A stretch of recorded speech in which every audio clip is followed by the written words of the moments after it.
Hi, this is Bec Braitling. Today we're going to talk about how to jump some various types of cross-country fences, some terrain. Some of the questions will have water, some down banks.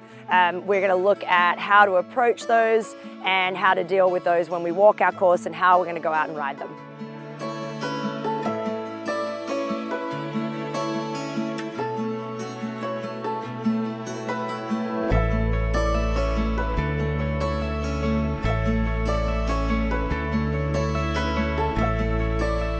We're going to start our first cross-country exercise is what we would think is probably the easiest fence on course. It's our first fence, but often our first fence actually is the one that we tend to perhaps not ride as well.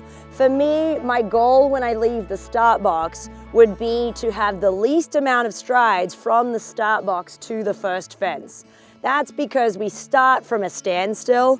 So we really don't have a lot of pace at that point, and often the horse has just left the warm-up. They're not really thinking about where they're going. So my goal would be to really get in the mood of going cross-country, to get the horse feeling really keen and in front of my leg and be able to find a nice open moving distance to that first jump. One of the most common cross-country fences we find through most of the levels from novice through to advanced is a corner.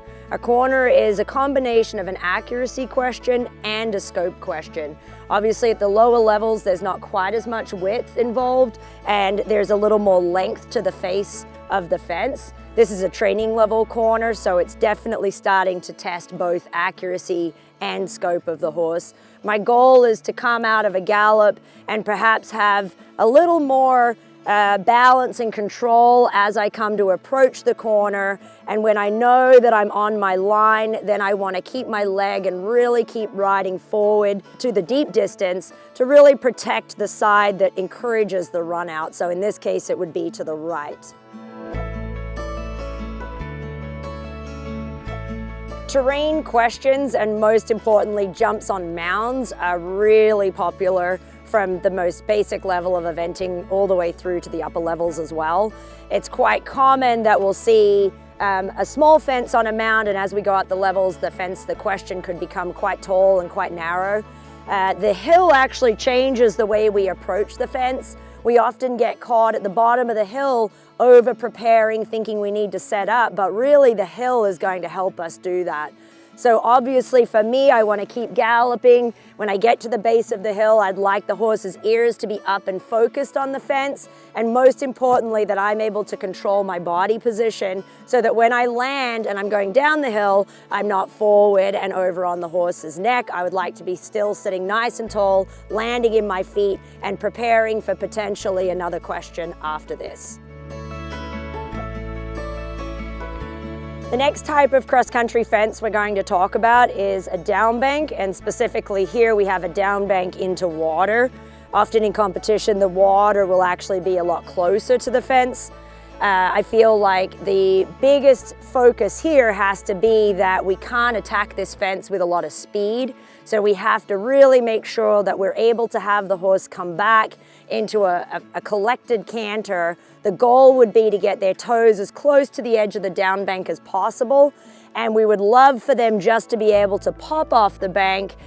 Obviously, if there's another fence afterwards, it would be really important that they were quite rideable down the down bank. We don't like to encourage the horses to launch. So for me, the rider position is really important here. We have to make sure that we're not actually holding onto the reins very strong. By the time we get to the edge of the down bank, we want to close our lower leg and just allow the horse to step down off the bank. This one has a bit of a lip, so it's going to be a little bit more of a jump with a drop landing. So I want to make sure again that I'm really tall with my upper body, landing in my feet, and then my eyes looking to whatever's next. One of the most common fences that we find out on cross country and what takes up a majority of most courses is a basic gallop fence. They're typically a little wider and have a little bit of an ascending face. They allow us to change the balance of the horse, but not potentially so much of our speed. So our goal would be that we still have a preparation period, but it doesn't involve changing the speed as much as just ensuring that the horse is in a good uphill balance and that the rider is in a nice light position and able to tackle this fence to save time without changing too much of the gallop that we've already had on our course. Thanks for watching today. We'd love for you guys to check in with ridingwarehouse.com for more pro tips.